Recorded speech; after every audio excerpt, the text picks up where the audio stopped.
Boa noite com live de comentários à prova da OAB. Sejam todos muito bem-vindos. Eu sou a Carol Carlos e nesta live falaremos sobre a primeira fase do 33º exame que foi aplicada hoje, domingo, dia 17 de outubro. Fizemos nessa última semana uma semana inteira de lives com dicas gratuitas para sua prova.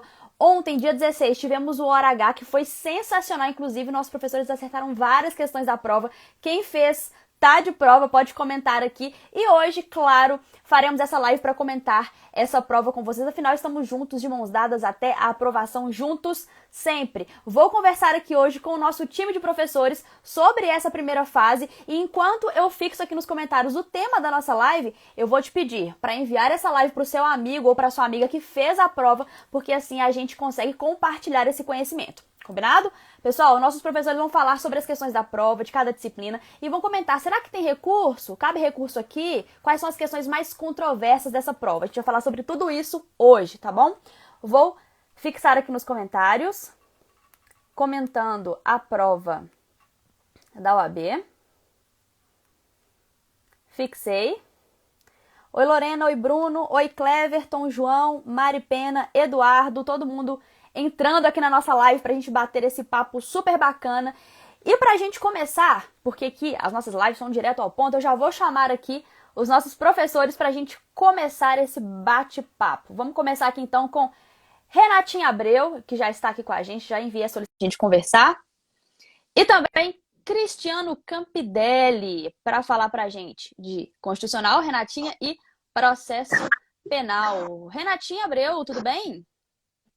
E aí, Carol, e aí, galera, futuros advogados, futuras advogadas, estou aqui ansiosa por receber os resultados, as notícias de vocês. E aí, Carol?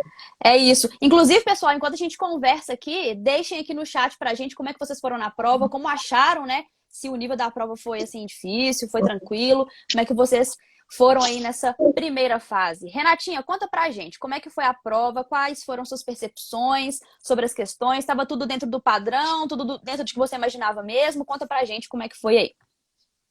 Isso, a prova não me surpreendeu, não digo que foi uma prova fácil, tá? Caiu questão sobre Tribunal de Contas, que às vezes é um assunto que fica meio à margem aí dos estudos dos alunos. Caíram aí algumas questões sobre tipos de inconstitucionalidade das leis, que é coisa que eu falei no hora H, inconstitucionalidade formal, inconstitucionalidade material. Expliquei a diferença disso no hora H e caíram aí duas questões sobre isso, sobre competência, caiu questão sobre municípios e caiu uma questão que não era o texto de dispositivo constitucional, foi uma questão que tratava sobre colisão de direitos fundamentais. Aí era uma questão que exigia um conhecimento teórico do direito constitucional para além do texto dos dispositivos da Constituição.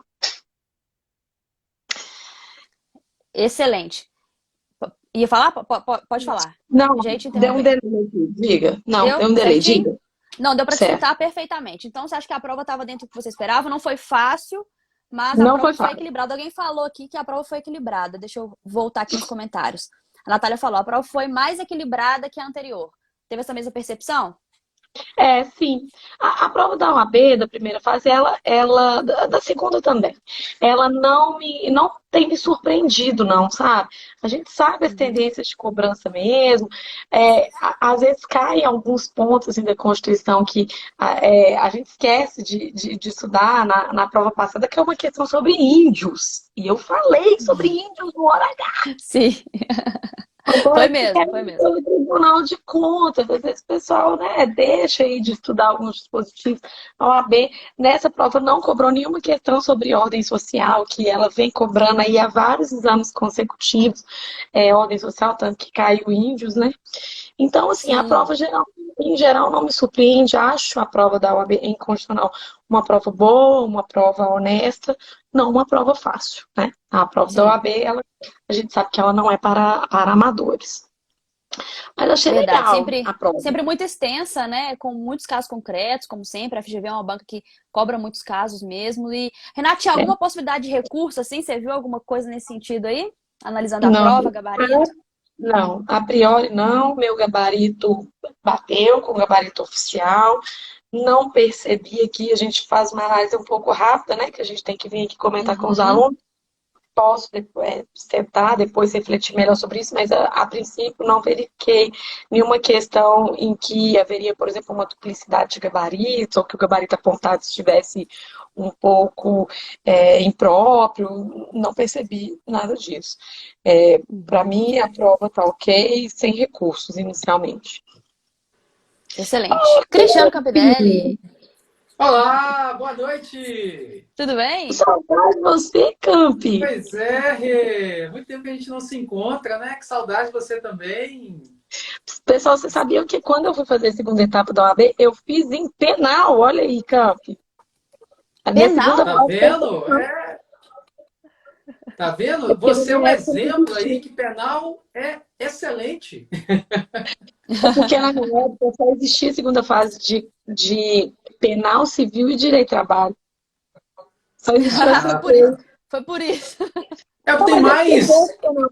A minha área de atuação profissional é direito penal, há Uhum. mais de 20 anos eu trabalho no criminal, na área criminal.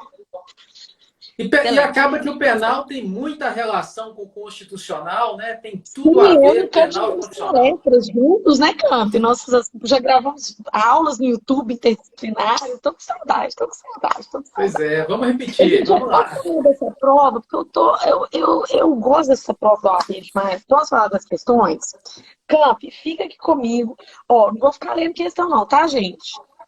Eu recebi aqui, foi a prova branca. Então, eu não sei a correspondente de numeração, não, pessoal. Pega a prova de vocês que eu vou falar qual que é a primeira frase do enunciado, e aí você procura aí, tá bom? Bora lá. Na questão número 11 da prova branca, não sei qual que é o nome se essa prova é de outra cor, começa assim, ó, ao apreciar as contas anuais, blá, blá, blá, blá, blá. Procura essa questão aí. É uma questão que fala sobre a apreciação das contas anuais do prefeito, sobre o controle externo realizado pela Câmara Municipal com o auxílio do Tribunal de Contas. Beleza. Lá fala sobre a apreciação das contas anuais do prefeito. O Tribunal de Contas emite um parecer. Esse parecer, ele não tem caráter vinculante. E quem julga as contas do prefeito não é o Tribunal de Contas, é a Câmara Municipal, com auxílio do Tribunal de Contas através do seu parecer. Esse parecer, ele não tem caráter vinculante, mas ele pode deixar de prevalecer por decisão de 2/3 da Câmara Municipal. É isso que fala o artigo 31, parágrafo 2º da Constituição Federal. Então, o gabarito letra A. Ô, Camp, você sabia que eu amo falar sobre o Tribunal de Contas nas aulas? Eu gosto É mais, o mesmo? povo gosta, né? Tribunal de Contas tem umas coisas interessantes que o pessoal geralmente não sabe. Tribunal de Contas de município, tem município que tem Tribunal de Contas. Muito, muito legal. Questão muito boa sobre o Tribunal de Contas. Agora, a segunda questão, Carol, Camp, falei que nem uma maritaca na cabeça desse povo lá no hora H. Flavinha não tá aqui hoje, tá, gente? Tá no hospital com Maria Júlia. Mas ela que foi minha dupla no hora H não me deixaria mentir. Que eu expliquei a diferença de inconstitucionalidade em sentido formal e em sentido material. E eu dei um monte de exemplos de leis que são formalmente inconstitucionais por vício de competência. Estado invadindo competência privativa da União. Falei, e caiu. Então, a questão número 12 da prova branca, não sei qual é o nome dessa prova, procurei a primeira frase do enunciado, é assim: a lei Y do Estado beta, a lei Y do Estado tal, tal, tal. O que a questão falava? Ela falava que uma determinada lei estadual obrigava as pessoas físicas, pessoas jurídicas, independente da atividade que elas exerciam, a oferecerem estacionamento ao público, obrigava que elas cercassem o local e que elas mantivessem funcionários para garantir a segurança do estacionamento. Aí o aluno pensa, nossa, que massa desse estado, né? Essa lei é boa demais. Os estabelecimentos têm que fornecer mesmo estacionamento pra gente. Que massa dessa lei. Que massa não, é o que eu falei no hora H. Essa lei tem a pior coisa que um diploma legal pode ter, que é a inconstitucionalidade. Porque o Estado aqui está metendo o bico na competência privativa da União para legislar sobre direito civil. Então, no artigo 22, inciso 1º da Constituição Federal, nós temos lá, compete privativamente à União legislar sobre direito civil. E essas questões de estacionamento, etc., garantir segurança, isso é matéria de direito civil. O Estado invadiu a competência da União. Então, nós temos aqui uma inconstitucionalidade formal, que eu falei no hora H, inclusive chama inconstitucionalidade formal orgânica por vício de competência. Então, a resposta é a letra A. Então, a questão fala a lei Y do Estado tal, resposta letra A. Vamos para a questão número 13 da prova branca. Procura o enunciado aí se a sua prova for de outra cor. Começa assim, ó, no município X foi editada uma lei, blá, blá, blá, blá, blá, blá, blá. Essa questão falava sobre uma lei municipal que proibia a queima de palha de cana-de-açúcar e o uso de fogo em atividades agrícolas. Então, é uma lei municipal versando sobre proibição de queima de palha de cana-de-açúcar e de utilização de fogo em atividades agrícolas. Ou seja, é uma lei. Aí é o mesmo raciocínio, gente. Tem constitucionalidade formal, material, problema de competência. A questão 13 tem o mesmo espírito da questão 12. Que foi o que eu falei no H. Duas questões, com uma dica eu matei duas. Olha só, é uma lei municipal que versa sobre um tema de meio ambiente. Versa sobre o tema combate à poluição, controle da poluição. E a gente sabe, está na Constituição Federal, lá no artigo 23, que é competência comum dos entes federativos todos, da União, dos Estados, do Distrito Federal e também dos municípios, tratar sobre meio ambiente e controle de poluição. Então, essa lei, ela é constitucional, porque o município pode tratar desses assuntos dentro dos limites de seu interesse local, claro, porque é uma lei municipal. E claro também porque a competência é comum em todos os entes federativos, em harmonia com os demais entes federativos. Então, gente, a questão tem como resposta correta a letra B. A letra B. Beleza, Campo, agora essa questão que você vai me ajudar, interdisciplinar, ó, interdisciplinar. Você lembra que a gente deu uma palestra sobre princípios penais constitucionais? Que a gente gravou um vídeo no YouTube? Então é isso aqui, ó. Eu canto uma aula disponibilizada no YouTube sobre isso aqui. Olha só, Carol, pessoal de casa, olha que questão legal. Estava falando que a União, com o objetivo... olha aí, ó. É a questão 14 da prova branca, a primeira frase do enunciado, procura aí. A União, com o objetivo de recrudescer, blá, blá, blá, blá, procura aí. Olha só, Canto, me ajuda aqui nessa questão.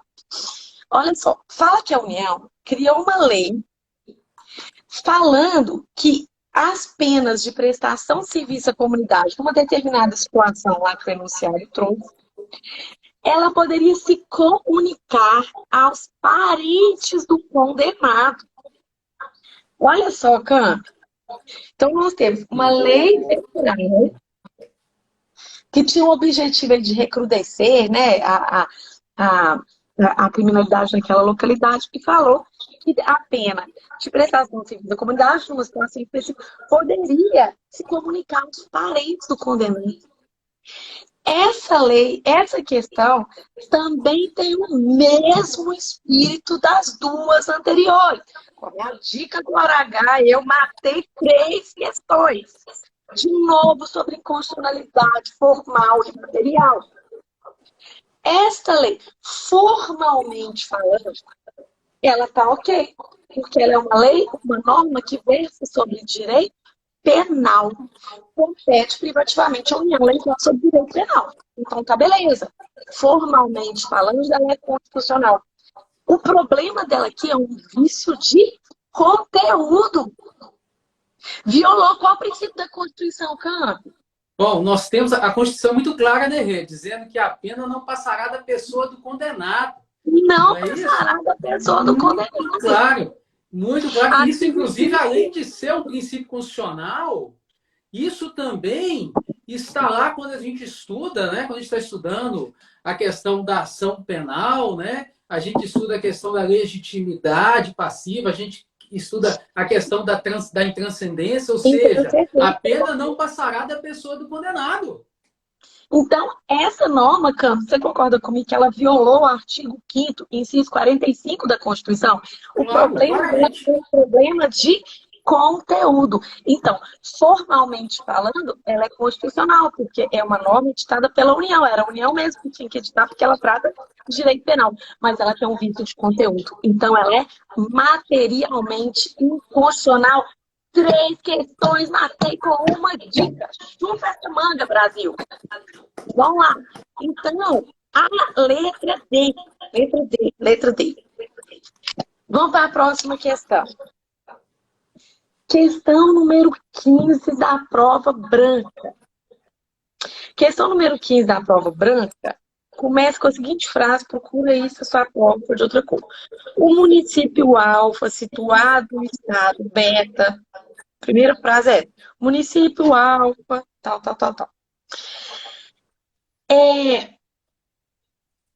A questão fala novamente sobre a questão de prestação de contas de Tribunal de Contas. Só que aqui fala sobre intervenção estadual. Eu falei também sobre federalismo. Ora, intervenção não falei mesmo não. Mas eu falei sobre federalismo, tem tudo a ver e dá para você fazer uma linha de raciocínio aqui. O que a questão está falando? Fala que o município não prestou conta devidamente, do jeito que deveria ter prestado. Então, isso é caso de intervenção do Estado, do município, intervenção estadual. Tinha uma alternativa lá que falava do presidente da República editar um decreto para intervir no município. Não pode. Então, é assim, a União intervém nos estados, os estados intervêm nos municípios. A União até pode intervir em municípios, desde que esses municípios sejam localizados em territórios. Nós não temos territórios no Brasil na prática, e não é o caso da questão, porque a questão fala que o município está situado em um estado. E aí, a questão está falando sobre a decretação da intervenção estadual. Ela é o decreto do governador, por simetria à intervenção federal, que é por decreto do presidente, e vai ser submetida à Assembleia Legislativa em 24 horas para realizar o controle político. Então, a questão 15 da prova branca, que começa com o município alfa, situado no estado tal. Resposta, letra C, artigo 35, inciso 2 da nossa Constituição. Vamos lá agora para a última questão. Essa é a única questão que não tem um artigo da Constituição para fundamentar. É uma questão teórica que tem uma discussão gigante em volta dela a respeito de colisão de princípios fundamentais. A questão começa assim, é a questão 16 da prova branca, se a prova for de outra cor, a primeira frase do enunciado é o parlamentar José, blá, blá, blá, blá, blá, blá, blá. Procura o parlamentar José. A questão, o espírito dela, é falar sobre a colisão de um lado, direitos fundamentais à informação e à liberdade jornalística, e, de outro lado, direitos à privacidade e à intimidade. Colisão de princípios. Nós sabemos que os direitos fundamentais, eles não são absolutos. Eles competem em relativização quando se encontram em colisão com outro direito tão fundamental quanto ele. Nós também falamos sobre isso naquela aula nossa sobre princípios fundamentais, não foi, Flávio? A gente trabalhou exatamente. E é uma matéria que eu adoro, porque a minha dissertação de mestrado ela é basicamente essa questão de colisão de direitos fundamentais. Meus marcos teóricos, né, são o Roth Alexi, acabo pegando Malmsteen também, aqui o nosso brasileiro aqui, uma série de outros, né? O Canutilho, enfim, uma série de caras muito feras, mas o Robert Alexi fala muito sobre isso, né? Colisão de direitos fundamentais. Então, eu acho muito top essa matéria, adoro esse tema. E a questão era exatamente sobre isso. A gente verificou lá, né, entre as alternativas, e o examinador colocou lá para a gente que na situação nós temos que verificar a relevância que apresentem esses princípios fundamentais dentro do caso concreto, uma vez que eles não são absolutos. Os direitos fundamentais eles podem ser relativizados quando estão em colisão com outro direito tão fundamental quanto ele. Então é isso, sem surpresas. Sem surpresas. Até porque, né, Rê, se houver um direito fundamental absoluto, ele só será garantido a uma pessoa, não dá para garantir a mais de uma, né? É o que diz aí o Robert Alexi, é o que diz, por exemplo, o próprio Canutilho, né? Se eu tenho um direito absoluto, eu só posso assegurar uma pessoa, porque eu não consigo assegurar duas, um direito absoluto, né? Então, por isso, essa importantíssima teoria aí da ponderação, né, na questão da colisão de direitos fundamentais. Pô, show de bola, hein, Rê? Excelente, arrasou. Aquela lógica binária das normas, das regras, né? É muito mais amplo, mais abstrato. Ótimo. Carol, missão cumprida? Missão cumprida demais. Muitos acertos no curso, no hora H, nas lives, vamos falar disso aqui. E, Rê, rapidinho pra gente comentar a prova de processo penal. Fala pro pessoal sobre a segunda fase de constitucional que já está no nosso site. Segunda fase constitucional, um curso exclusivamente online, contato direto comigo, chamado de vídeo, e-mail e tal, simulados, treinamentos corrigidos pessoalmente por mim, aulas teóricas com o professor Gustavo Americano, aulas práticas, eu, Ival e a professora Aninha. Estamos aí com um material de mais de 400 páginas de prática. O professor Gustavo fez mais de 800 slides de teoria. Então, assim, a nossa segunda fase... Eu falei, valorizem, sabe por quê? Porque eu escrevi esse material em licença maternidade. Valorizem, valorizem. Então, estou muito orgulhosa, eu como coordenadora da equipe do time constitucional segunda fase. Estou muito, muito, muito satisfeito. O curso está redondo, já está aí pronto para entrar no ar na próxima semana. Quem quiser constitucional, manda mensagem aqui para mim. Renatinha, arrasou, viu? Obrigada pelos comentários à prova. Sensacional. E eu tenho certeza que tem muita gente aqui que vai fazer constitucional sim. Já está no nosso site, pessoal, entrem lá para fazer a matrícula e já garantir essa super preparação com esse nosso time de constitucional. Renatinha, obrigada, viu? Beijão, Camp, saudade demais de você, viu, meu amigo? Ô, meu amor, também saudade de você, vontade de te ver, mas a gente vai se encontrar em breve. Isso aí, vamos lá. Ó, fiquem aí com o Camp, boa noite para todos e bom restinho de domingo. Tchau, tchau. Obrigada, Renatinha, bom restinho de domingo. Tchau, domingo. Rê.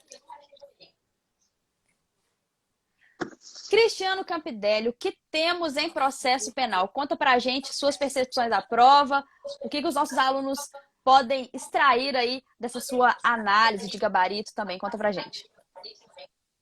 Bom, Carol, as nossas questões estão entre a questão 64 e a 69 da prova tipo branca. Então, situando aí os nossos ouvintes, questões 64 a 69 da prova tipo branca, tá? Nós vamos comentar com base nessa prova. Achei uma prova muito justa, sabe? Achei uma prova muito justa. Todas as questões acabaram sendo trabalhadas por nós ou nos nossos cursos ou no hora H. Nós tivemos 2 questões no hora H, as outras todas trabalhadas no curso. E, assim, questões de assuntos que são assuntos relevantes e não teve, assim, nada de... Não vi nenhuma grande pegadinha na prova e também não vi nenhuma questão anulável, ok? Já podemos ir já para a análise? Pode sim, Camp. Então, vamos lá. Vamos começar, então, Carol, pela questão 64. A questão 64 é uma questão que a gente trabalha muito, Carol, da questão que, no que tange aos crimes que deixam vestígios, é imprescindível a realização do exame de corpo de delito, direto ou indireto, e não supre a realização desse exame de corpo de delito, ela não é suprida pela confissão do acusado. E a gente trabalha muito isso, a gente traz sempre como a FGV cobra. Olha, a FGV vai colocar um caso em que vai ter lá um crime que deixa vestígios, um crime que exige a perícia. E a gente sempre cita o artigo 171, que fala da escalada, que fala do rompimento de obstáculo. Olha, e se a FGV puser uma situação em que a pessoa foi ouvida, né? As testemunhas foram ouvidas só no inquérito, elas não foram ouvidas no processo, aí no caso a vítima não foi ouvida no processo. Ah, não tem testemunha. Ah, não teve laudo em relação ao rompimento de obstáculo, só teve em relação à escalada. Então, o rompimento de obstáculo não tá comprovado, não tem prova dele. A pessoa não pode ser responsabilizada. E a confissão dela não supre essa ausência. Então, é uma questão muito debatida por nós, muito batida por nós nos nossos cursos. A gente trabalha isso muito a fundo. Eu tenho certeza que o nosso aluno não errou isso, porque a gente apresenta esses dois dispositivos. E não só a gente apresenta os dois dispositivos, como a gente diz textualmente como a FGV vai cobrar isso. Tá? Então, a questão 64, gabarito B, nenhuma dúvida quanto a essa questão. Tá? Uma questão muito justa, muito correta, ao meu ver. Questão 65, Carol. A questão 65, ela fala da retratação da representação. Quando a gente fala de ação penal, a gente fala muito isso nos nossos cursos também, quer seja no extensivo, quer seja no intensivo. A gente sempre trabalha a representação e fala, olha, ela deve ser feita no prazo decadencial de 6 meses, a contar da data em que eu souber quem é o autor da infração. Eu posso, em regra, me retratar dela até o oferecimento da denúncia. Depois que foi feito o oferecimento da denúncia, eu posso me retratar. E a gente cita os dois artigos, o 25 do CPP, Código de Processo Penal, e o 102 do Código Penal. Agora, o que a FGV fez? Ela tentou bagunçar a cabeça da pessoa e colocou uma maldade aí. Por quê? Porque a retratação, quando é crime na Lei Maria da Penha, crime tratado pela Lei Maria da Penha, ela é feita no momento específico. Qual é esse momento? Numa audiência especialmente designada para isso, após o oferecimento da denúncia e antes do recebimento. Só que aqui não é a Lei Maria da Penha, são duas amigas. E uma deu um tapa no rosto da outra, que causou lesão leve. Não é coisa de Lei Maria, não é ex-namorado, não é uma questão pela condição de mulher, não é uma questão de contexto doméstico familiar. É uma questão de duas amigas que uma deu um tapa na outra. Então, não é Lei Maria da Penha neste caso, aplica-se a regra comum, a regra geral, artigos 25 do CPP e 102 do Código Penal. Tá? Então, também me pareceu uma questão muito justa, mas teve esse pequeno grau de dificuldade, porque como a vítima é uma mulher, a autora uma mulher, aí pode ter surgido essa dúvida na mente de alguém, mas a resposta do gabarito está correta. A questão 65 é letra A. Está muito correta aqui a questão. A questão 66, ela traz para nós, Carol, uma espécie que a gente tem de recurso em sentido estrito fora do CPP, que está lá no artigo 294 do Código de Trânsito Brasileiro. Então, aqui foi bem letra de lei, tá? Foi bem letra de lei essa questão 66, o gabarito C. A FGV aqui cobrou conhecimento de letra de lei, um recurso em sentido estrito especificamente tratado no Código de Trânsito Brasileiro, tá bom? A questão 67 é uma questão também que a gente fala pra caramba, Carol. Quando a gente fala de procedimento especial do júri, quando a gente fala de nulidades, a gente cita exatamente os artigos 478 e 479. E no caso, a questão 67 é artigo 478, inciso 1 do CPP, em que a acusação não pode fazer referência, nem a acusação nem a defesa podem fazer referência à decisão de pronúncia no âmbito do plenário. Então, é uma nulidade que enseja, inclusive, um recurso de apelação com base lá no 593, inciso 3 alineado, do CPP, e é uma questão muito debatida por nós também no nosso curso. Tá? E uma questão interessante é porque o CPP, no 479, e esses dois artigos a gente dá em conjunto, no 479, cara, ele deixa muito claro o seguinte, olha, quanto aos documentos, eu posso apresentar para os jurados documentos, objetos e outras coisas que eu tiver juntado com uma antecedência mínima de 3 dias úteis. E aí a prova colocou que foi juntado com 7 dias de antecedência e 4 dias úteis a defesa teve acesso. Então, essa questão 67 está tranquila. E tô vendo aí que nós já estamos com duas feras aí do nosso time já conosco na live, né? Sejam bem-vindos aí, Adélio e Thiago. Prazer, boa noite. Obrigado, Canti. Prazer E a Adélia e Tudo Thiago? jóia? Boa noite, gente. Boa noite, Carol. Boa noite, Canto. Tudo bem? Estamos aqui aprendendo, né, Thiago? Aprendendo com você. Quem dera. Mas vamos lá. Então aqui, eu já estou finalizando, pessoal. Já passo a bola para vocês. Faltam só 2 questões, tá?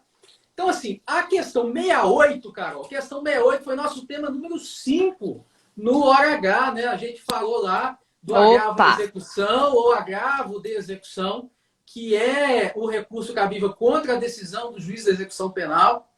E o que trouxe aqui a questão foi, você tinha que saber que era um recurso de agravo, né? Então, já matava metade da questão aí. E uma questão que é já jurisprudência consolidada no STJ, já é objeto de súmula 493, que fala que para fins de conversão, né, para o regime aberto, não é possível se impor penas restritivas de direito, né? Por exemplo, pena de prestação de serviço de comunidade, porque isso seria o bis in idem. Então, isso já é objeto de súmula, já é uma jurisprudência bastante consolidada, então é uma questão muito justa, a questão 68, cujo gabarito foi D. E para fechar, a questão erótica da prova, né? Sempre esse número nos persegue no processo penal, né? Quando a gente fala de termos circunstanciados na Lei 90/99, nós temos lá o artigo 69, né? O artigo erótico da Lei 90/99. E agora a questão erótica aqui da nossa prova, o artigo 69, que trata também de um tema tratado por nós, no H, o tema número 2, acordo de não persecução penal. Então, o acordo de não persecução penal, ele pode ser celebrado quando a infração penal praticada sem violência ou sem grave ameaça à pessoa com pena mínima menor que 4 anos. Pena mínima menor que 4 anos. A máxima pode ser 100.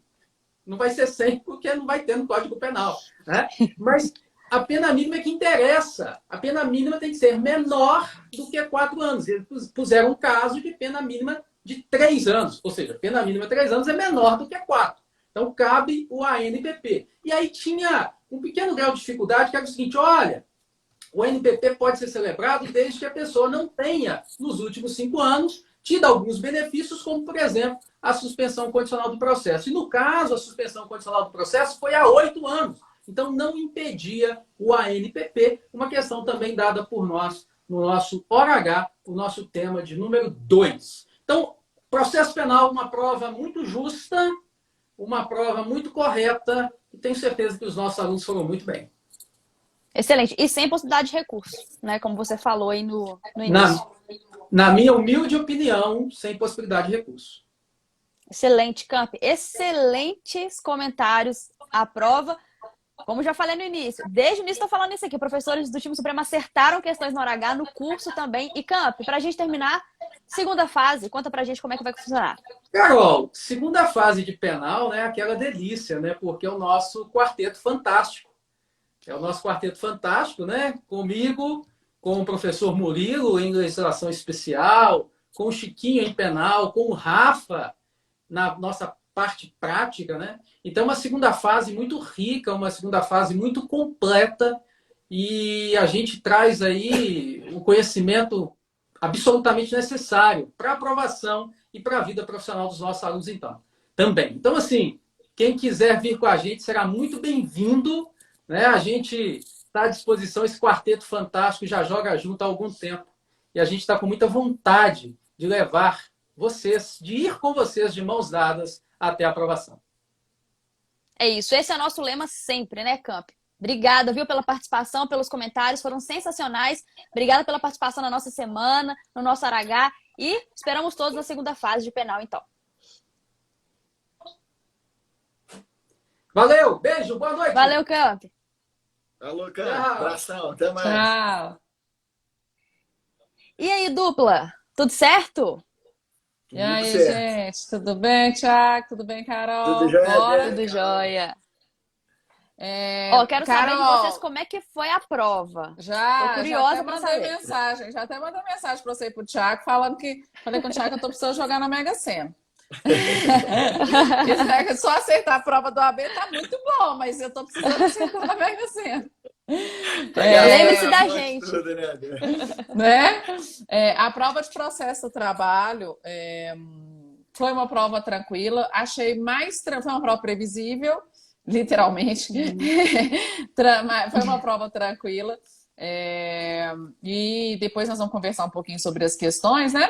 Mas uma prova também sem possibilidade, não vislumbro possibilidade de recurso, né? Uma prova aí muito clara, então não vejo possibilidade de recurso, não. Não sei se o Thiago quer comentar em relação a em relação a esse trabalho, para depois a gente falar de uma outra questão, né? Pode ser. Segue a ordem da prova ali, né? Fala de trabalho, depois você comenta de processo, que eu acho que aí segue a ordem da nossa Quer falar? prova. Pode. A Pode prova ser, de então. trabalho foi bem tranquila também, bem parecida aí com a de processo, que a Adélia falou. Não vislumbro também, na minha humilde opinião, como diz o Camp, né? Não vislumbro possibilidade de recurso. Dentro lá da linha do tempo que a gente trabalha no nosso curso regular, teve uma questão envolvendo princípio, obviamente dentro de caso prático, uma envolvendo relações de trabalho, que foi o caso de estagiário, uma de remuneração, uma de garantia provisória e duas de extinção do contrato de trabalho. Em relação à prova anterior, que foi muito polêmica, essa foi uma prova assim, bem preto no branco, achei uma prova bem tranquila, trouxe os casos sem muita dupla interpretação. E o gabarito, né, dessa primeira questão de princípio, ela falava de um caso em que havia um regulamento de empresa e a empresa alterou esse regulamento, né, vamos dizer assim, retirando uma condição que era mais benéfica para os trabalhadores. E perguntava se isso se aplicava para aqueles determinados trabalhadores, e a resposta era que somente se aplicava para os novos trabalhadores admitidos sob o novo regulamento de empresa, que é o que está disposto na súmula 51 do TST, princípio da condição mais benéfica que nós trabalhamos em sala de aula. Dentro de relação de trabalho, que é uma questão de estágio, bem tranquila também, né? Porque o estágio é uma relação de trabalho, não é uma relação empregatícia, então é uma lei própria, Lei 11.788, e ele perguntava se o estagiário tem direito às férias, e a gente falava muito isso em sala de aula também, que o estagiário não tem férias, ele tem recesso de 30 dias, e férias, né, que é aquela que está na Constituição, é para o empregado com adicional de 1/3. O estagiário não tem direito a essas férias com adicional de 1/3, e sim o recesso do pagamento de 30 dias. Depois vieram duas questões tranquilas também, uma sobre adicional de insalubridade, adicional de periculosidade, bem preto no branco, coisa que a gente trabalhou em sala de aula também, que era a base de cálculo dessas parcelas, né? Então era saber que a insalubridade tem grau mínimo, médio e máximo, e que ela era calculada sobre o salário mínimo. E a periculosidade é um grau fixo de 30%, calculado sobre o salário básico do trabalhador. Então, bem objetiva essa questão. Outra que nós falamos muito também, referente à garantia provisória de emprego, da CIPA, né? Ele perguntava se o representante da CIPA dos empregadores tinha direito à garantia provisória também. E a gente bateu muito isso em sala de aula, que é somente para aqueles representantes eleitos pelos empregados, que é eles que ficam vulneráveis naquele contrato, que brigam ali contra os interesses da empresa, por isso que eles têm essa garantia provisória. E aí, por fim, duas questões sobre extinção do contrato, que lá nas nossas estatísticas a gente sempre fala que cobra muito extinção contratual. E aí veio uma questão, e essa prova teve essa peculiaridade, né? Acho que foi a primeira prova pós-reforma trabalhista, que caiu só uma questão, um artigo com mudança da reforma, que foi questão sobre a homologação de rescisão de contrato de trabalho. Que existia essa obrigatoriedade antes da reforma de homologar a rescisão quando o contrato era superior a 1 ano. E aí ele dá lá, que era um contrato de 1 ano e 3 meses, e perguntava se deveria ser feita a homologação, e a reforma acabou com essa obrigatoriedade, então a rescisão poderia ter sido ser feita no ambiente empresarial, que era o gabarito dessa última questão. E aí, por fim, ele falava de uma questão de desconto também na rescisão, levando mais uma vez a temática de extinção contratual, de um trabalhador que pegou um empréstimo com a empresa, o empréstimo era ali no valor acho que de R$3.000, e ela perguntava se a empresa poderia descontar esses R$3.000 na rescisão. Só que ela dava um dado que o salário do trabalhador era de R$1.500, e a CLT fala que os descontos na rescisão estão limitados ali ao valor de uma remuneração do trabalhador. Então, era esse o gabarito da questão. Questões muito objetivas, tudo em súmula ou artigos da CLT, sem grandes polêmicas. Aí eu jogo a bola agora para a Adélia aí trazer processo de trabalho, o que apareceu para para os Vamos alunos. lá. Eu sei que agora ela falou, muita vidência. Eu acho que o nome dela é Vicente perto de vidente, viu? Porque essa É, vamos lá. Boa. A prova, então, como a gente comentou, né, de processo de trabalho, então também estava muito tranquila, muito previsível. Comentando aqui na ordem da prova branca, a primeira a gente trabalhou em sala de aula, no curso regular, que foi uma questão cobrando o recurso de revista, né? Então a gente tinha que ficar atento, igual a gente conversa na sala, que era uma questão, eles contam, né, que já teve uma decisão, a decisão foi mantida pelo TRT. Eles deixam muito claro que não é cabível, e nesse caso, né, a interposição ou oposição de embargo de declaração. Então, de uma decisão do TRT em sede de recurso ordinário, a resposta era que caberia a interposição de recurso de revista. A questão 76, falamos no hora H, ainda dei o exemplo com o Tiago lá, brincamos aí da questão de presença e ausência e audiência, e comentamos então quando o réu está ausente, né, o reclamado, e presente o advogado. Né? E aí, nessa situação, reforma trabalhista, né, determina que ausente o reclamado, né, ausente o réu e presente o advogado, a defesa e os documentos apresentados aí serão aceitos. Né? Outra questãozinha aí que nós falamos no hora H foi a homologação de acordo extrajudicial. Nós comentamos sobre essa homologação, falamos que ela era uma exceção à questão do ius postulante. Então, o que nós colocamos ali, né? Que nós temos que ter a petição conjunta e cada advogado ali, as duas partes, né, representadas por advogado e por advogados distintos. Então, para nós aqui da prova branca, letra D de novo, falamos isso no hora H também, né? Outra questão que nós comentamos aí no hora H foi a questão de prazo, muito tranquila. Eles tentaram até talvez pegar, porque era uma sociedade de economia mista. A sociedade de economia mista, a gente sabe que não vai ter nenhum tipo de privilégio de prazo, né? Inclusive nem na Justiça do Trabalho. E aí era questão de um recurso, né, apresentado ali em relação à sentença, que seria inclusive um recurso ordinário, mas isso não é perguntado na verdade, o prazo. Nós relembramos que o nosso prazo é em dias úteis, né? E eu ainda brinquei, falei, gente, se tiver que chutar, eu falei, vocês não vão precisar chutar, lembra disso, Thiago? Se precisar chutar, né? São 8 dias úteis. E essa era a nossa resposta aí do nosso prazo geral recursal, né? E a última questão foi um mix que nós conversamos na live de quarta-feira e também no hora H. Isso tudo, gente, obviamente, nós também conversamos no curso regular, né? Mas além do curso regular, a gente comentou também, né, na questão aí do hora H e na live. Foi a questão de custas e depósito recursal. Ainda falei, gente, não confundam hipóteses de isenção de custas, que eu vou falar aqui na live, com as hipóteses de isenção de depósito recursal, que eu vou falar lá no hora H, né? E foi exatamente isso. Caiu uma empresa de recuperação judicial.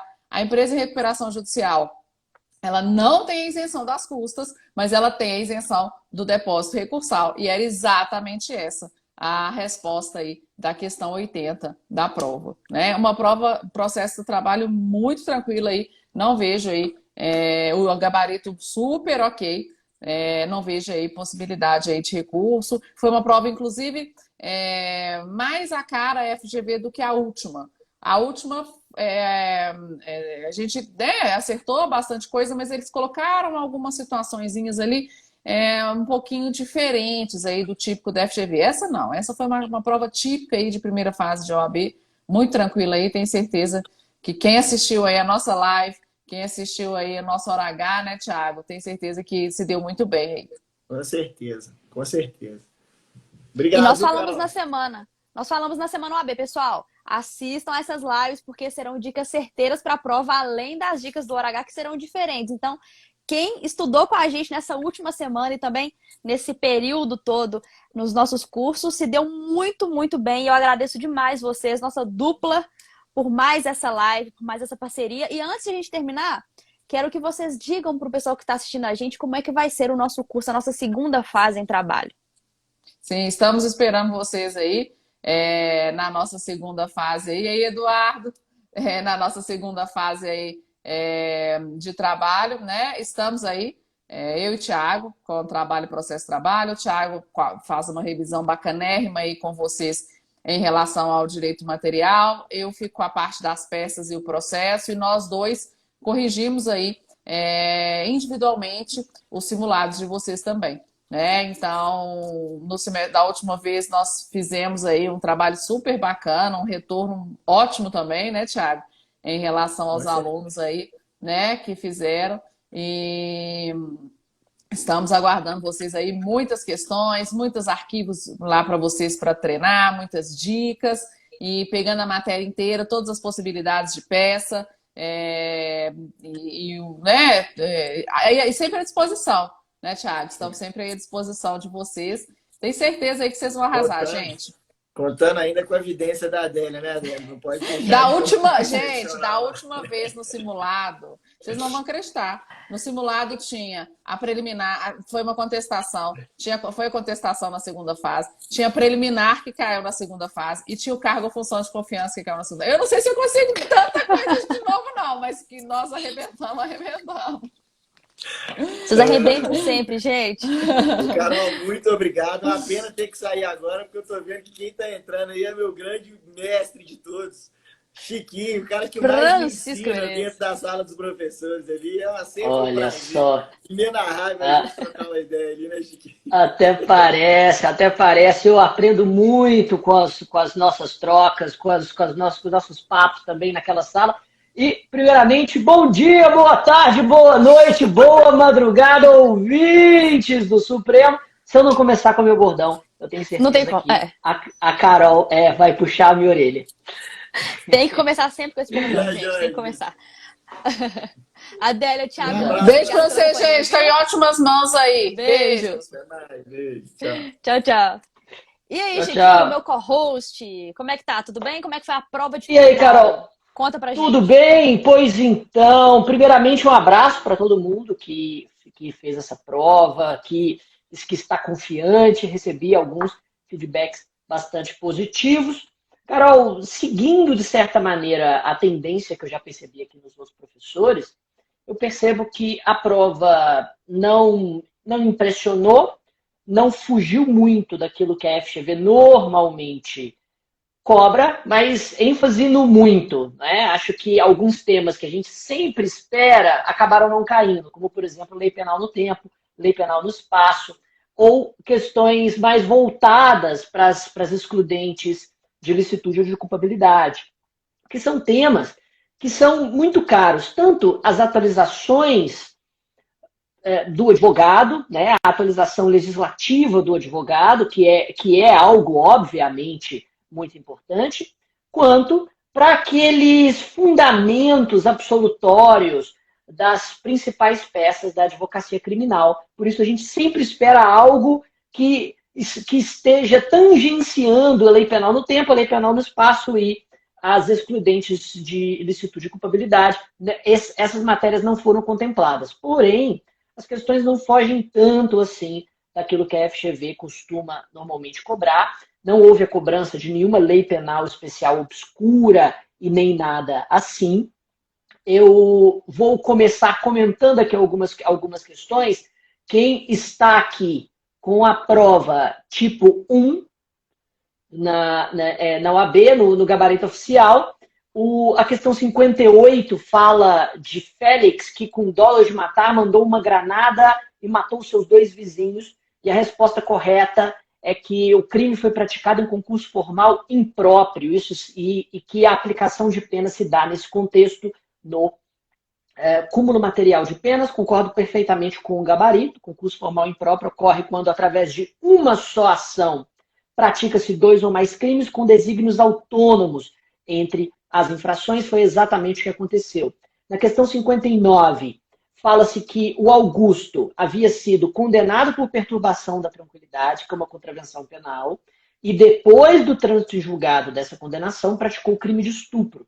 Então, as alternativas questionam sobre reincidência e maus antecedentes. E a resposta correta, que já foi inclusive cobrada em uma prova objetiva pela FGV, e que eu tive a chance de falar nas minhas aulas, inclusive comentar isso, é que as condenações por contravenção penal não geram reincidência quando o agente pratica um crime posterior. Só gera reincidência quando o agente pratica uma contravenção posterior, por interpretação literal do artigo 7º da Lei de Contravenções Penais. E a resposta pairava sobre esta afirmação. Na questão 60, aborda um caso mais ou menos curioso, o Vitor, que realizava função pública, embora sem remuneração, e que ele havia recebido, ou pelo menos havia aceito promessa de receber R$ 500 em troca de um favor que podia oferecer enquanto funcionário público. E a alternativa correta dizia que ele era funcionário público, sim, mesmo que não recebesse nada no seu estágio, não ficou claro se ele era estagiário, mas está com cara de ser estagiário, e como ele recebeu em troca de um favor, ou pelo menos aceitou promessa, em troca de um favor que ele poderia prestar enquanto estagiário, ele praticou o crime de corrupção passiva. Mera interpretação literal do artigo 327 do Código Penal, que estabelece que funcionário público é aquele que exerce cargo, emprego ou função pública, ainda que transitoriamente ou sem remuneração, e combinado com o artigo 317 do Código Penal, que afirma que a corrupção passiva se consuma com o mero aceite de promessa indevida, ao contrário do que alguns defensores da base governista tentam afirmar. Pois bem, na questão número 61, afirma que João e Carlos procuram Paulo para que juntos praticam um crime de roubo. E nessa questão, basicamente, eles acionam um terceiro, depois que já tinham feito roubo de carga, para ajudar a tornar seguro o produto do crime, para que depois eles pudessem relocar a coisa. E nesse cenário, só existe concurso de pessoas com relação ao roubo. O crime praticado por esse terceiro é de favorecimento real, porque o liame subjetivo no concurso de pessoas deve se dar até a consumação do crime. Como o roubo já tinha se consumado, uma vez que o crime do artigo 157 se consuma no momento da subtração, ou seja, da inversão da posse da res, não há mais possibilidade desse terceiro ingressar como um concorrente. Além disso, se o terceiro simplesmente prestou auxílio para tornar seguro o produto do roubo, ele também não praticou receptação, uma vez que na receptação a ocultação deve ocorrer em proveito próprio ou alheio, visando obter alguma vantagem com o ato de ocultar. Como a conduta de tornar seguro o proveito do crime se fez graciosamente, o delito é de favorecimento real do artigo 349 do Código Penal. A questão 62 foi muito fácil, uma sobre embriaguez. O indivíduo em embriaguez voluntária provocou lesão gravosa, né, lesão grave, e a alternativa era exatamente essa: a embriaguez voluntária não afasta a imputabilidade. Isso porque o nosso código adotou, segundo a exposição de motivos, a teoria da actio liberi causa, pela qual, a partir de uma embriaguez que seja voluntária ou culposa, o momento da imputabilidade é verificada no instante em que o indivíduo ingere a substância e não no momento da prática da conduta. E, portanto, não importa o quão alterado ele estava, se a embriaguez é voluntária, ele pode perfeitamente responder pelos seus atos. E na questão 63 foi narrado um caso de violência doméstica, na qual o juiz deixou de substituir pena privativa de liberdade por pena restritiva de direitos e perguntava no final: e aí, o que você vai fazer como advogado? E a resposta estava com base na súmula 599 do STJ e do artigo 77 do Código Penal, ou seja, para o Superior Tribunal de Justiça, aliás, a súmula é a 588, perdão. Para o Superior Tribunal de Justiça, se o crime ocorre com violência ou grave ameaça no contexto doméstico ou familiar, não há aplicação de substituição de PPL por PRD. Porém, pode haver sursi, e era exatamente a resposta. Não vejo recurso em nenhuma das questões de penal. Achei que elas estão bem redigidas, o que é uma grata surpresa. Estou elogiando, foi um elogio, vai para a FGV. O que é uma grata surpresa para a Fundação Getúlio Vargas. E Eu estou aqui com o meu grande amigo, meu grande colega da UAB segunda etapa, meu ex-parceiro de baladas. Hoje estou casado. Gente, Ele essa história Essa, de parceiro de baladas, quando eu fiquei sabendo disso, eu fiquei pensando, meu Deus do céu. essa história tem muito tempo. Essa história tem muito tempo dessa parceria de balada. É de é fato isso. uma história bem antiga, mas ela aconteceu Aconteceu.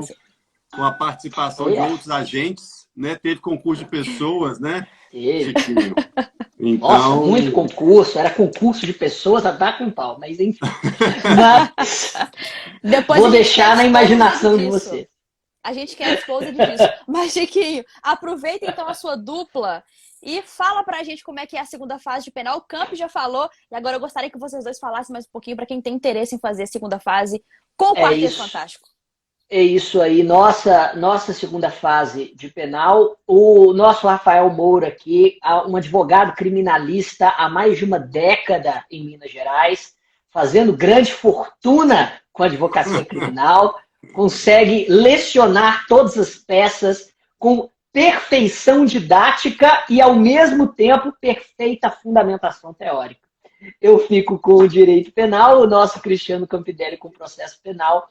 E nossa segunda etapa está absolutamente redonda e convido a todos vocês para ingressarem nessa nossa preparação. É isso, meu isso amigo. aí, né, Chiquinho? E até em sua homenagem, botei essa camisa para participar da nossa live aqui, já que esse é o time penal aqui, ó. OAB 100% de novo. A gente quer, de fato, na nossa última prova, no nosso 32º exame de ordem, tivemos o índice de aprovação perto do 100%. Tivemos um ou outro aluno que, infelizmente, não conseguiu a sua aprovação. Então, ficamos muito perto do 100%, mas essa a gente quer cravar o 100% com o nosso curso 100% de fato, não só dedicado e predestinado em conseguir a aprovação de todos os alunos, mas também muito metodologicamente cuidado e bem específico para a gente conseguir a aprovação de todos os nossos alunos em penal.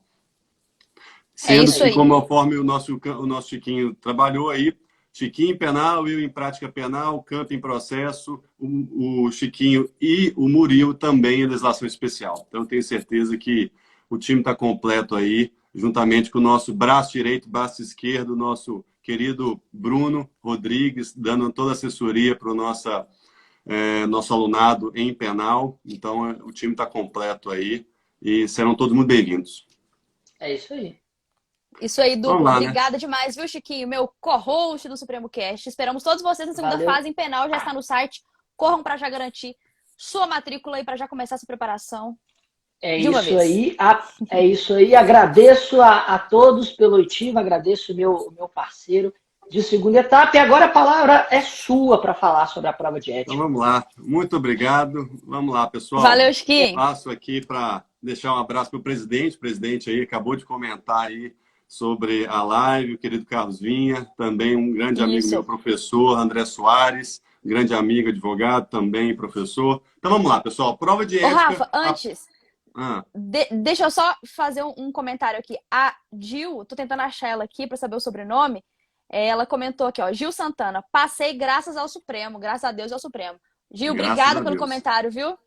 exatamente, pessoal. E eu tenho recebido um ótimo feedback aqui dos nossos alunos no nosso Instagram, dizendo que, de fato, foram muito bem em ética, conseguiram com as nossas aulas a aprovação. Então, fico muito feliz que a nossa prova de ética não tenha fugido de nada muito inesperado. Foi tudo trabalhado em sala de aula. Só manda uma mensagem aí, por favor, Carol, pro Taborieri, pro César, senão ele vai me ligar aqui e a gente vai cair da live. Fala para ele assim, não Tá liga bom, pro tá Rafa bom. agora. Então, olha só. Pessoal, seguinte, a prova de ética não realmente trouxe nada muito inesperado. Ela foi toda trabalhada em sala de aula. Tivemos questões trabalhadas na nossa OAB de revisão final, no nosso ORH, bem como no nosso primeiro curso voltado para a primeira fase. Então, espero que todos os alunos tenham, de fato, como eu tenho recebido feedback, tirado 8, ou seja, fechado ética e também ali perto do 8, 7 pontos. Foi esse o feedback que eu tenho trazido. Professor, fechei ética, professor, fiz 7 pontos, errei só uma, então é excepcional. Sobre a prova de ética, eu não acredito que tenha, numa leitura preliminar aqui, nesse calor do momento, alguma questão passiva de recurso. Então, vamos lá. A primeira prova que eu estou trabalhando aqui é a prova tipo 1, galera. Prova tipo 1, questão número 1. Foi uma questão muito trabalhada em sala de aula, muito tranquila, que fala sobre a questão do subestabelecimento e trouxe como resposta a letra D, diante do subestabelecimento com reservas de poderes,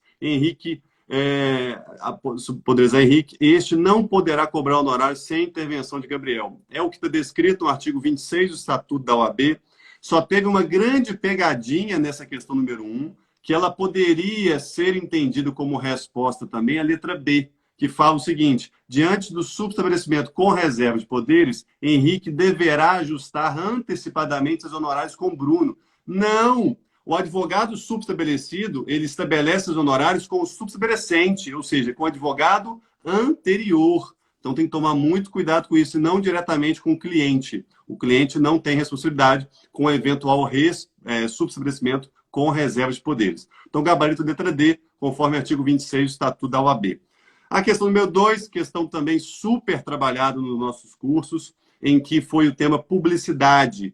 Gabarito letra D de dado, em que perguntava se nos cartões de visita eu poderia fazer menção a cargo anteriormente ocupado. Discutimos isso inúmeras vezes. A única menção que eu posso fazer no cartão de cargo anteriormente ocupado é de professor universitário.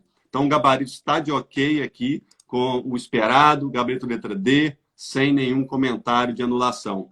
A questão número 3, super fácil também, trabalhada nas aulas, perguntava aonde que o estagiário deveria inscrever-se. Ou seja, a gente brinca, o advogado está ligado ao seu domicílio profissional. Já o estagiário está vinculado à sede do curso jurídico dele. Então, o gabarito dessa questão número 3 era a letra D de dado, conforme artigo 9º, parágrafo 2º do Estatuto da OAB. Super tranquila, tenho certeza que os alunos aí arrebentaram nessa questão. A questão número 4 foi a questão dita expressamente, com slide, inclusive, no nosso hora H. Pessoal, perguntava sobre o Instituto da Renúncia, em que eu trouxe especificamente lá o artigo 5º, parágrafo 3º do Estatuto da OAB, na tela lá nossa, e mencionei que no caso de renúncia, que ela somente pode ser praticada pelo advogado, se o advogado renunciar, tem que permanecer 10 dias após a notificação do cliente, salvo se ele tiver sido substituído previamente por um advogado da confiança do cliente. Então, super fácil, o gabarito dessa questão número 4, letra D de dado. Tranquila, dita em hora H e também amplamente falada nas aulas. Questão número 5 falava sobre honorários. Trazia mais uma vez, também foi falado em sala de aula, trazia mais uma vez a discussão sobre honorários assistenciais. Aí discutia sobre assistenciais e também sucumbenciais, bem como convencionais ali. Mas, gabarito letra B de bola, também de acordo com o esperado, ok? Questão número 6, também amplamente falado nos nossos cursos, falava sobre a hipótese de uma pessoa que assumiu um cargo incompatível, então isso culminava no cancelamento da inscrição dela, conforme o artigo 11 do nosso Estatuto da OAB descreve. E o gabarito dessa questão número 6 era a letra C, conforme o artigo 11, parágrafo 1º, porque mencionava que a pessoa, quando ela assume um cargo incompatível, a OAB pode promover o cancelamento da inscrição dela, tanto de ofício ou em virtude de comunicação de qualquer pessoa. Super tranquila essa questão número 6, super tranquila mesmo. A questão número 7 traz um tema chatinho, não é um tema que a OAB traz sempre na prova, mas é um tema que a gente trabalhou em prova, é o tema da ética do advogado, é uma questão aqui de lide temerária, em que o advogado sabia que já tinha uma questão anterior, então ele está de acordo lá com o artigo 32, parágrafo único, em que o advogado, sim, não é que ele vai responder subsidiariamente, o advogado responde solidariamente, conforme apurado em ação própria. Então, o gabarito dessa questão era letra A, ok? Questão não é muito fácil de ser compreendida ali, mas o aluno tendo lido no mínimo 2 vezes o estatuto, coisa que eu falo várias vezes, e tendo prestar atenção na aula própria disso, ele tenha tenho certeza que ele acertou. A questão número 8, uma questão também tranquila, ela tinha só uma pegadinha. A questão número 8 falava sobre publicidade e ela falava o seguinte: o artigo 44, inciso 1 do nosso Código de Ética, pessoal, ele fala que o advogado ele pode responder a consulta sobre matéria jurídica na mídia, mas desde que seja de forma o quê? Não habitual. E a prova, o gabarito trouxe justamente isso, de forma esporádica. Então, esse era o nosso gabarito, letra C de casa. Compreendeu? Então, pessoal, sem muitas questões em ética, prova tranquila.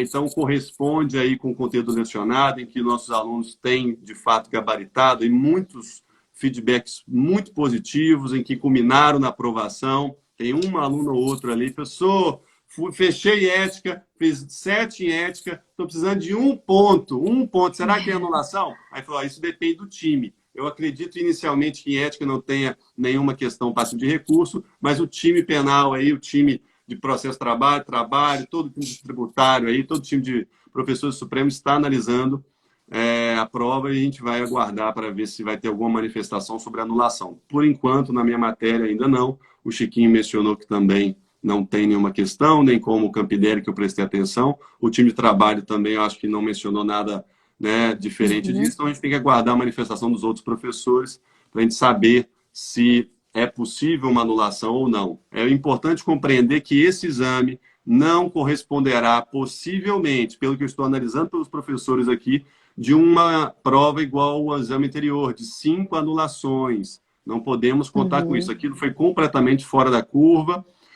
Então, vamos aguardar como é que vai ser esse exame nesse sentido. Só fico triste, em ética, do examinador, mais uma vez, não ter a mínima noção de pertinência temática, o que é lamentável. A gente está diante do mês de novembro agora, das eleições na OAB, e não tivemos nenhuma questão sobre eleição.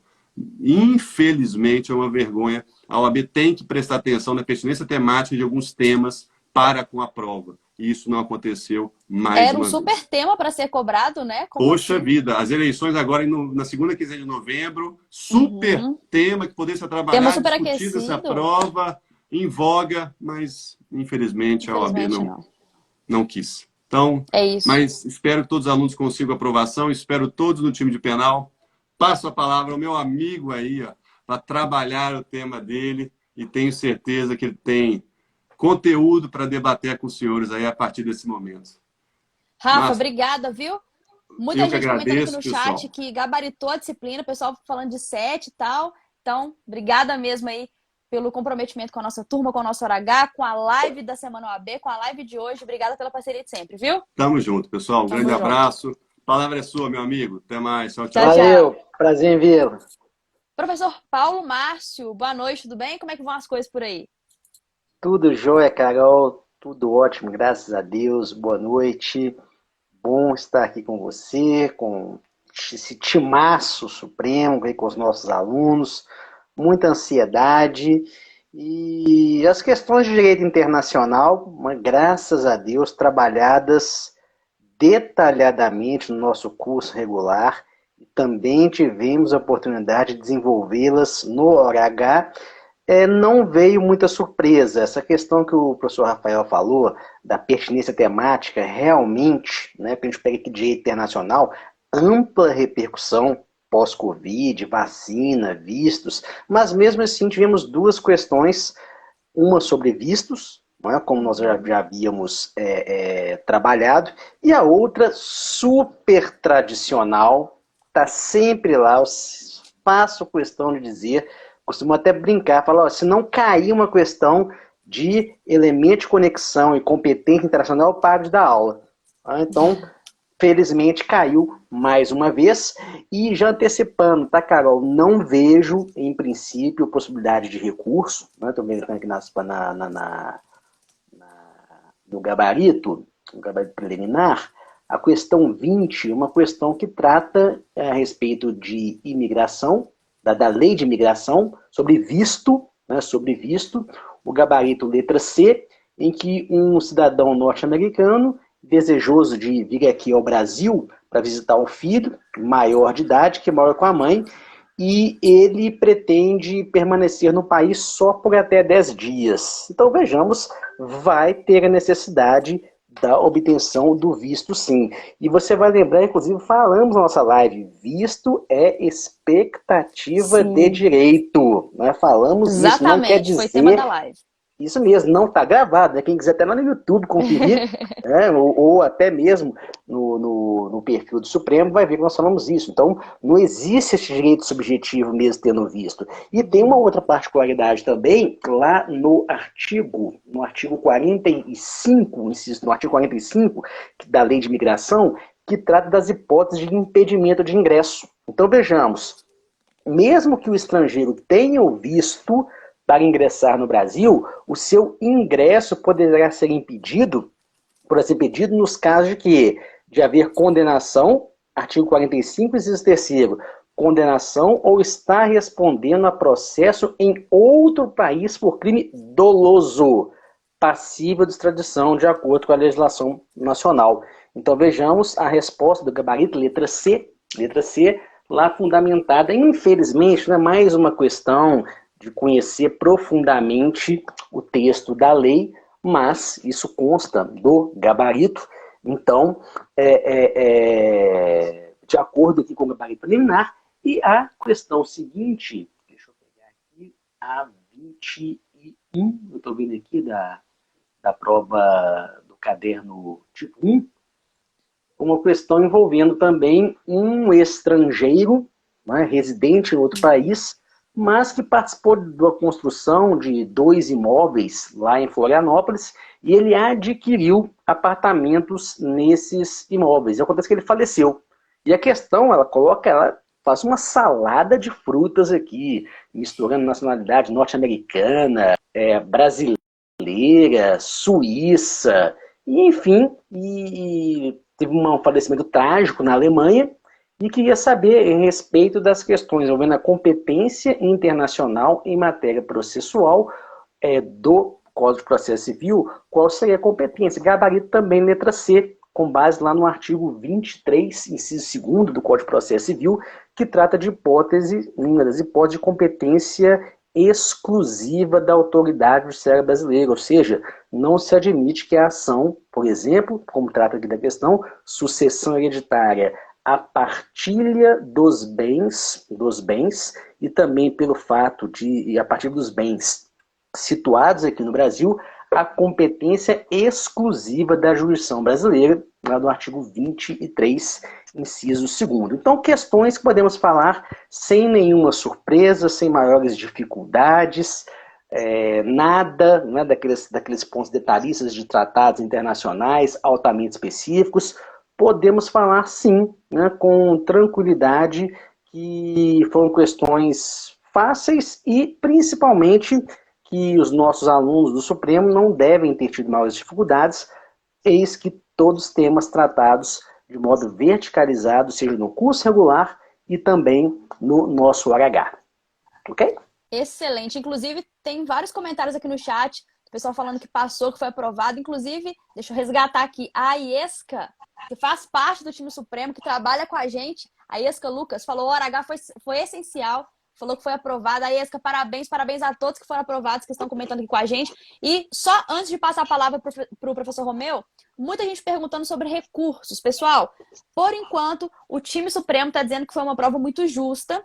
Ainda não temos nenhuma previsão de recurso, mas podem ficar tranquilos que o time vai analisar as provas com muita cautela, com muito cuidado, e qualquer possibilidade de recurso publicaremos em nosso blog, como a gente sempre faz. Combinado? Fiquem atentos aí, qualquer coisa a gente vai avisar vocês. Professor Paulo Márcio, obrigada demais pela participação, viu? Pelos comentários. Valeu, Carol. Pela semana OAB, pelo curso, pelo OH. Essa questão aí do visto eu me lembro direitinho, a gente falou disso na semana OAB. Valeu demais, viu? Valeu demais. Um abraço, Carol, um abraço, professor Romeu. Tudo de bom, gente. A gente se encontra lá na segunda etapa, pessoal aí, matricula civil, penal, constitucional, enfim, o time está lá para ajudar vocês. Isso aí, pessoal. Obrigada, viu? Bom resto de domingo por aí. Até mais. Você também. Valeu. Tchau, tchau. Professor Romeu, tudo certo? Carol, boa noite. Joia, com você. Beleza, tudo certo. Conta pra gente como é que foi a prova de ambiental, quais foram suas percepções, o que a gente pode extrair aí desse gabarito, comparando aí com a prova. Então, Carol, questão 33 e 34, duas questões de ambiental, e eu tenho certeza que todo mundo acertou as duas. Estavam tranquilas, sem mistério. A questão 33 perguntou sobre o princípio da prevenção, precaução, poluidor-pagador, tema muito estudado por nós, então era uma indústria geradora de significativa poluição atmosférica. E lá no finalzinho, o enunciado dá a dica. Ele fala que, já que sabidamente a atividade comprometeria a capacidade de suporte dos ecossistemas locais. Então, o impacto dessa atividade sobre o meio ambiente já era conhecido. E o que a gente viu nas nossas aulas? Quando o impacto é conhecido, aplica-se o princípio da prevenção. Quando o impacto não é conhecido, quando existe uma falta de certeza científica, aí o princípio é da precaução. Então, no caso aqui, como era sabidamente comprometida a capacidade de suporte do meio ambiente, o impacto ambiental era conhecido, então a resposta da prova branca aí é B de bola. Princípio da prevenção, eis que a operação do empreendimento pretendido causa perigo certo com riscos previamente conhecidos. Então, nenhuma dúvida, né? A gente elimina o princípio da precaução. Ele fala na falta de certeza científica. Outra alternativa, poluidor-pagador, não se encaixa nesse enunciado e nem responsabilidade ambiental objetiva. Então, a 33, muito tranquila aí com relação ao princípio da prevenção. E a questão 34 também não estava difícil, mas era preciso relembrar alguns institutos aí do direito ambiental. Era uma questão que falava de exploração de petróleo em áreas localizadas no mar, e segundo ambientalistas, foi constatada a presença rara e sensível de recifes costeiros. Então, a intenção ali era que o poder público gostaria de preservar essa área e qual instrumento seria utilizado para a preservação dessa área. A resposta correta, a letra B de bola, fala da criação de um parque nacional marinho. Então, uma unidade de conservação da natureza que deveria ser criada na área, porque a unidade de conservação da natureza traz limitações ao uso daquela área. Então, se o objetivo era proteger aquela área ali no mar, né, especificamente pela riqueza ambiental daquela área, a alternativa seria a criação de um parque nacional marinho, e a previsão lá no artigo 11 da lei do SNUC, da Lei de Unidades de Conservação da Natureza, que traz o Parque Nacional como uma unidade de conservação que tem o objetivo de preservação de ecossistemas, de relevância ecológica, de beleza cênica. Então, se encaixa exatamente aí no enunciado da questão 34. E aí, o candidato poderia ter eliminado as outras alternativas também com facilidade. Aí, uma delas era criar uma reserva legal. Reserva legal é lá no Código Florestal, não tem jeito de aplicar isso no mar, né? Então, a reserva legal, quem lembra lá do Código Florestal, sabe que é na propriedade rural. Criação de zona de amortecimento, também não se encaixa ali. A zona de amortecimento é um entorno de uma unidade de conservação. O objetivo aqui era criar a unidade de conservação da natureza. E a letra D de dado, área de indisponibilidade de zona costeira, essa figura, esse instituto não existe aí no direito ambiental. Então, era a criação de uma unidade de conservação da natureza, criar um parque nacional marinho. Então, a ambiental aí sem mistério, Carol, e sem recursos também no primeiro momento. Excelente, Romeu. A gente fez a semana OAB, né? A gente fez o ORH, então tenho certeza que quem acompanhou a gente nos cursos e nessa última semana se deu muito bem. E é isso, obrigada demais pela participação, viu? Por ter falado pra gente aí suas percepções da prova. E como eu falei com o pessoal, qualquer possibilidade de recurso a gente avisa posteriormente, se isso realmente surgir. Não é isso? Exatamente. Obrigado, Carol. Romeu, obrigada, viu? Bom restinho de domingo pra você. Obrigada pela parceria aí. Eu que agradeço. Abraço. Abraço. Pessoal, para a gente terminar então, eu quero só fazer alguns recados, passar alguns recados para vocês. A Flavinha não pôde participar, a gente falou disso aqui no início, ela precisou levar a Maju ao médico. Então, Flavinha, Maju, a gente deseja pronta recuperação, viu? Que tudo dê certo e que Maju fique boa logo. Pessoal, a professora Lilian comentou a prova de tributário no Instagram, nós repostamos aqui nos nossos stories, então quem ainda não viu, terminando a live, vai lá ver. E reiterando aqui sobre as nossas segundas fases, já estão todas no nosso site: administrativo, civil, constitucional, trabalho, tributário e direito penal. Para quem quer fazer a segunda fase, vem com o time Supremo. Vocês viram que o nosso time tem uma união muito bacana. A gente trabalha com os nossos cursos já há muito tempo, com professores que são especialistas no exame de ordem. Tenho certeza que vocês vão adorar as nossas preparações. E todas elas estão por R$ 798. Mas a gente lançou com 50% de desconto para vocês. Então, todas estão no nosso site por 5 de R$ 79,80. É um investimento super bacana para vocês aí. Pode pagar no recorrente, pode parcelar sem juros. E é um investimento para a vida. É o que a gente fala sempre por aqui. Sobre recursos, já falei, qualquer coisa a gente vai publicar no nosso blog. E qualquer dúvida que vocês tiverem sobre segunda fase, é só chamar aqui no direct ou no nosso WhatsApp, que estamos todos sempre à disposição. Pessoal, obrigada pela companhia. Vem com o time Supremo para a segunda fase. E é isso. Um beijo para vocês e boa semana.